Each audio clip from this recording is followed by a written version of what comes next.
Hey, what's going on YouTube? It's your boy Superior, and thank you for watching Superior Thinking, where we are committed to an intellectual integrity and a moral honesty. And today we are going to be watching one person that I love. I've read like 4 of his books so far, and I mean, just hearing him speak, he just gives you the chill sometimes. I know it does for me. Mr. Cornell, Dr. Cornell West, is having a discussion, I guess, debate, depending on, I don't know, it's just a big mix-up to me, but he's having a conversation with Candice Owens, and if you don't know Candice Owens, I mean, like, God bless your heart, because just hearing this lady speak just for a couple minutes will just confuse you and just make you rethink on what the hell is going on here in the world. So these two are having a discussion, and it's like a 58-minute video. I didn't want to kind of critique the whole entire video, because then this video would be like 2 hours long, which I know, you know, a lot of people ain't got that much attention span in 2021. But today I picked out 3 parts during this discussion that I think is really interesting, and just kind of want to talk about that with you guys. So let's go ahead, watch these. It's probably like 2 minutes each section, and let's start the conversation. All right, so for this first part, Candice Owens and Cornell West, they are talking about white supremacists and KKK and their role in America. And this conversation kind of gets weird, and it's like either she doesn't know or she's being disingenuous. And to me, it's just like, when you're having a conversation with people like that, it is really hard to try to explain without getting upset. And I think Cornell West does a beautiful job not losing his cool and just going crazy and just slapping everybody and just walking out. But let's go ahead and watch this here. You do it from the right, mine is from the left. But because my understanding of the severe limitations of liberalism does incorporate certain elements of it, and you don't have strong Nazi presence in the university. You hardly have strong conservative presence in the university. You don't have a strong Nazi presence anywhere. Are much more liberal than they are conservative. No, you do. You got it in Idaho, in a shooting range in Alabama. Utah. You got some places in the country that have some white supremacist militia and KKK, and you agree that KKK is fascist, right? Well, I agree with him that I just don't know where it is in this country. So I've been able to travel to 47 countries.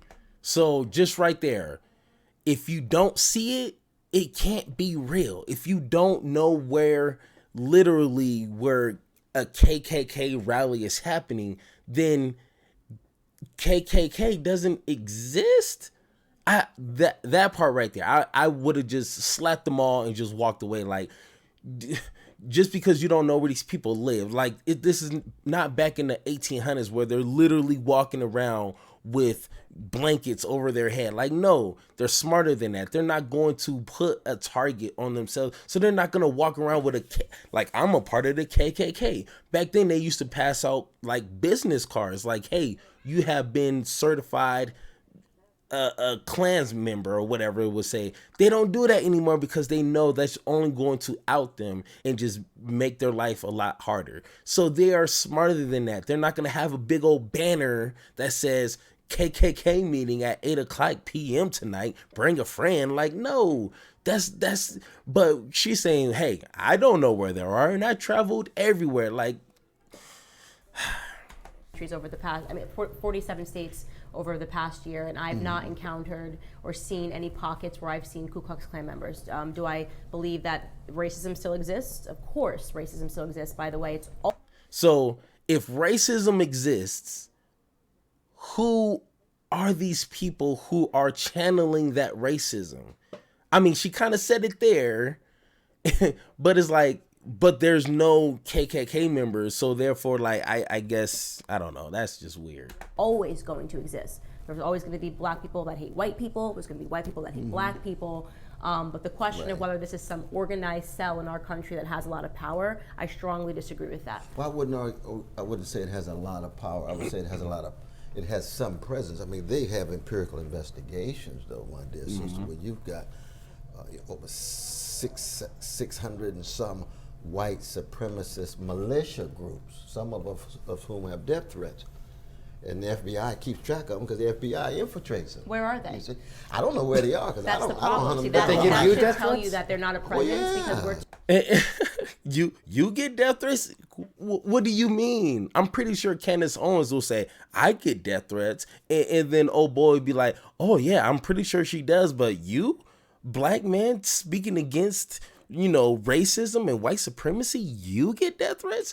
What do you think? You know what I'm saying? And I don't understand how, just like Black Lives Matter, what I'm saying, or Antifa, these are groups who have the same ideology, the same issues with X, Y, and Z, and they form a group, and then they plan, and then they kind of demonstrate together. That's pretty much what a protest is. People who come together under a common goal or a theme, and then they act upon it.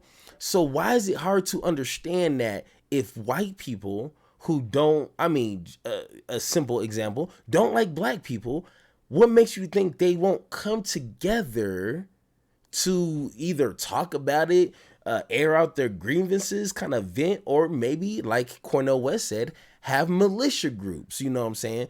They did it before, and it's obvious, it's history.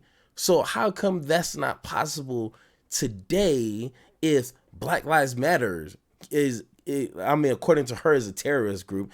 How come they can be a group, but the KKK can't be? Just because I guess she doesn't see the hoods with the jammies on. Like, that to me is disingenuous, or she's just unaware of just like history. You know what I'm saying? Now in this section, they're going to be talking about Democrats and Republicans. And one thing I love about Cornell West is he may be under the Democrat umbrella, but he is extremely critical against the policies that they may put forward, or a lot of the dumb stuff that they do or say. You know what I'm saying? He's really critical with Republicans and Democrats, you know what I'm saying? But of course, there's people who, if they're Democrat, they're not going to critique Democrats, and whatever happens, whatever they say, they are behind it 100%. Same with Republicans. They don't care what happens. They don't care who's their president.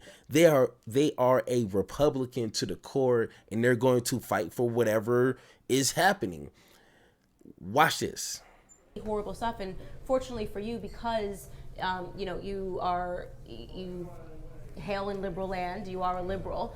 Well, I'm not a liberal now. I'm a leftist. You're a leftist. I'm a leftist. What's the difference? I'm critical, Yeah. What's the difference in your liberal and The leftist? difference is liberalism, refusal to engage in a critique of capitalism, refusal to engage in a critique of empire and imperial policies, and refusal to engage in the milquetoast character of the Democratic Party. Woof. Liberals are in the Democratic Party. I have a critique of the milquetoast character of the Democratic Party. Woo. When you talk about the plantation Break it down. of the Democratic Party, I'm with you wholeheartedly. I've talked about the Obama plantation. We can talk about the Clinton plantation and so forth. Now, I come right back and say, there's a Trump plantation too.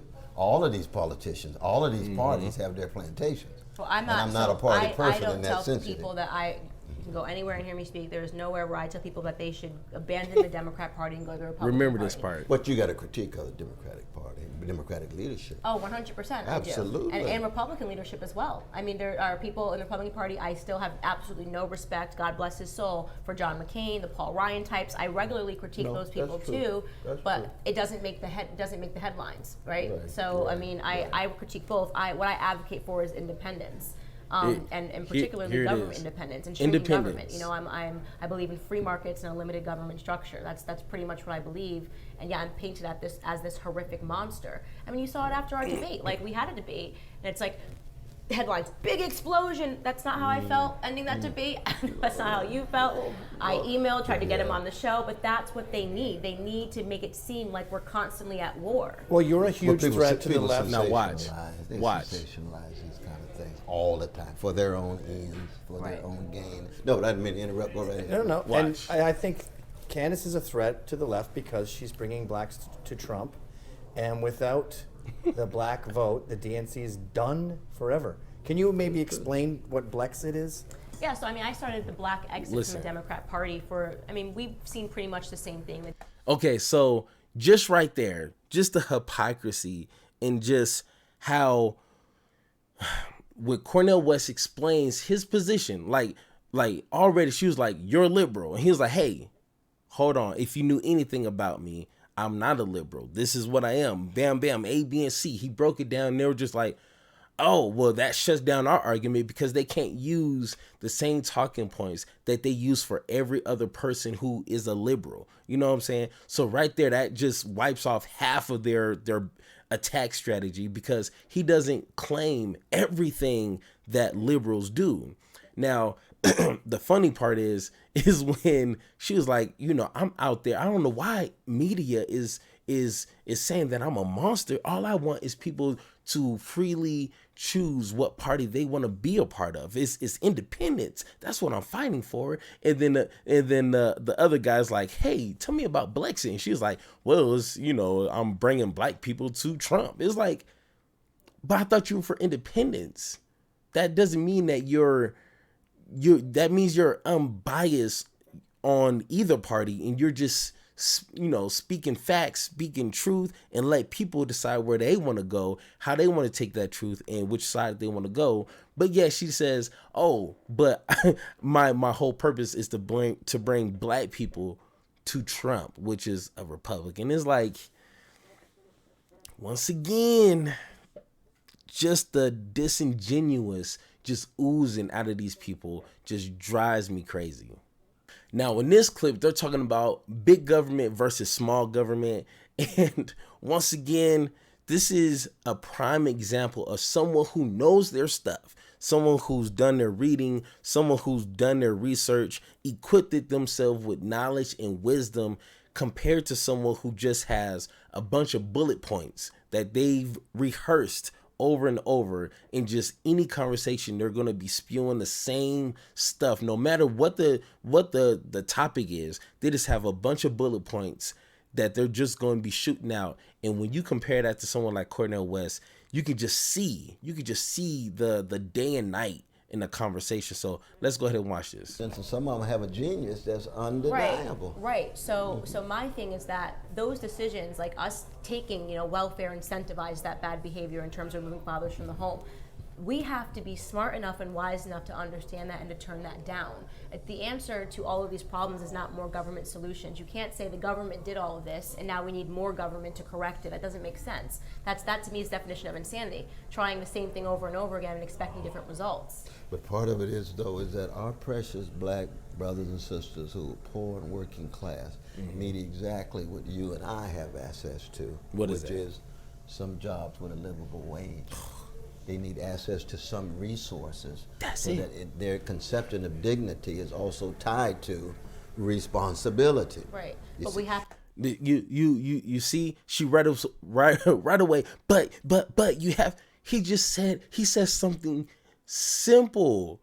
People want dignity. They don't want things just given to them. Which I'm saying, if you want to give me a couple $1,000s, I ain't gonna turn it down. But I'm just saying, I find pride making my own money, and if I'm working a job that's a livable wage, I'm going to be happy. I'm going to be a productive citizen of the United States because guess what? I actually pay taxes. So if I'm paying more and I'm living above, poverty or middle class is what they call it, that means I can give back to the economy. That means I can not have to rely on government assistance. You know what I'm saying? So if you pay people more, they don't need to rely on government. Do you see how that works? And he explained it really simple, but for some reason, like I said, she has talking points. So she's not going to listen. She's already getting ready to spit out her next bullet point, which has nothing to do with what he said. Let's watch. And that's what we haven't been able to do, right, for the most part. And even when you generate a lot of jobs, it's not jobs with a living wage. Even when you have access to the housing market, it's hard to get the housing that is adequate, especially given the market taking over, the gentrification that's taking place, people unable to gain access to neighborhoods. See, I grew up in a neighborhood. I didn't grow up in a hood. Now, we were broke as the Ten Commandments financially, but it was still a ghetto. It wasn't a hood. It was a neighborhood. I don't think they You know Donny that. Hathaway's Ghetto.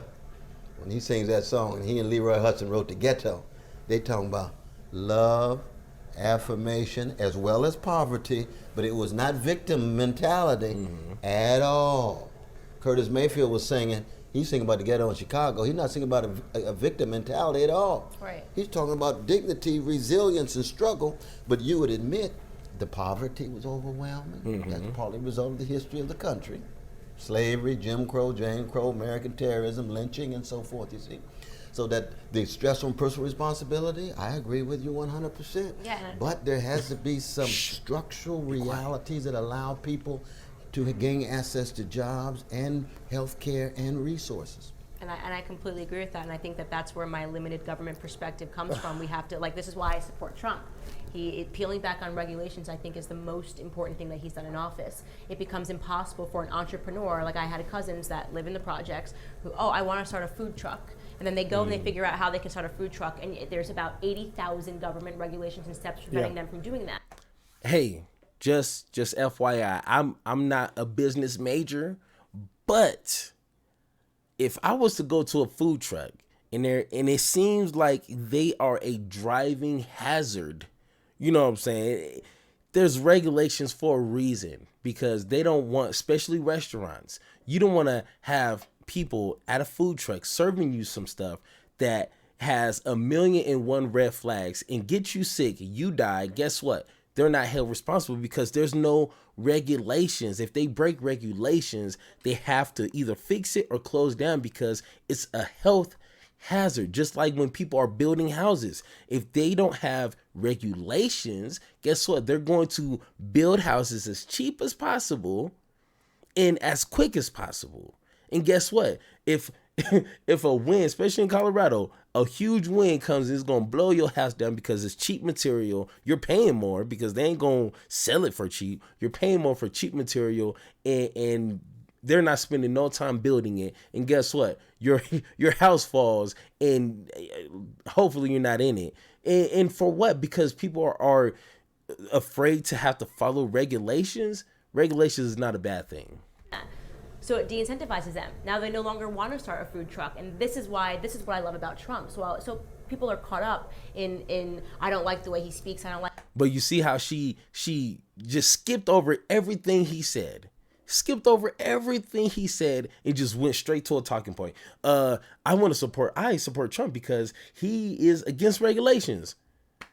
It has nothing to do with people who are in poverty and them relying on government and how to solve that, which is increase minimum wage, make sure jobs that are available are livable wages, and make sure that people have access to resources to further educate themselves so they can get those better jobs that do require education and things like that. So she just skipped over all of that just to talk about regulations, which has nothing to do with poverty and them relying on government.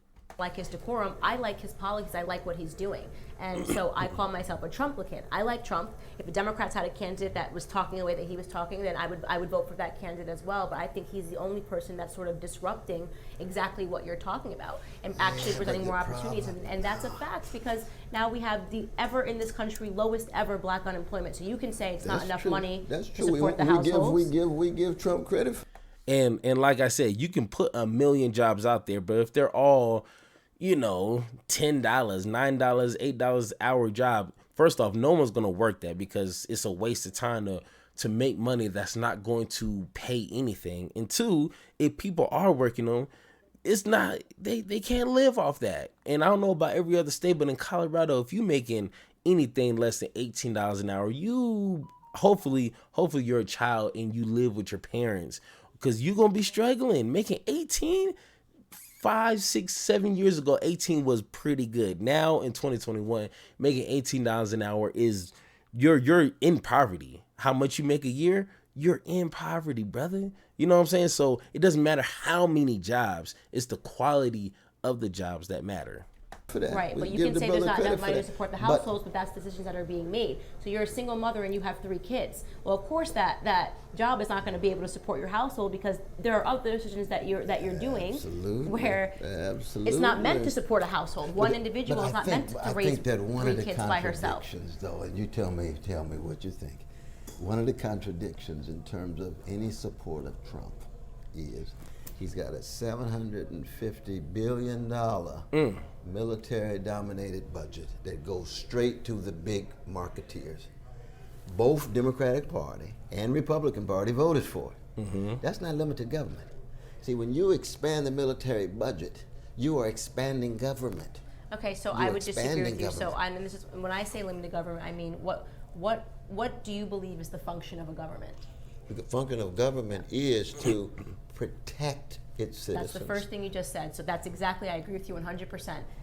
Now, right there, if I was Cornell West, and I'm pretty sure, you know, he's already thought about this, so it's not like I'm trying to give him any helpful information, but U.S. protecting its citizens is more than just having a big military, because guess what? There's terrorists in the country too, you know, the KKK and militia groups and stuff like that. But also, when you protect someone, you protect them from poverty. You protect them from dying of hunger. You protect them from dying of not being able to, you know, healthcare and buy prescription drugs. That's also protecting too. But when you put all that money, billions of dollars, just into military, and a lot of those people pocket that money, is more than just that one dimension of protecting its citizens. So I'm comfortable. But that means with, you're not for limited government to the degree to no, which the that military needs to I want protect them. us. No, but that's where I want them to be limited to. See, now she's saying, I want small government, but at the same time, I want big military, but small government. So what she's pretty much saying is she wants to give, I mean, this is where she's cherry picking. I want to put in money into military, and I'm pretty sure she has other things, but just in this conversation, put money into military. But when it comes to, you know, a single mother and her 3 kids, like, well, she shouldn't have put herself in that situation. So she doesn't need government assistance.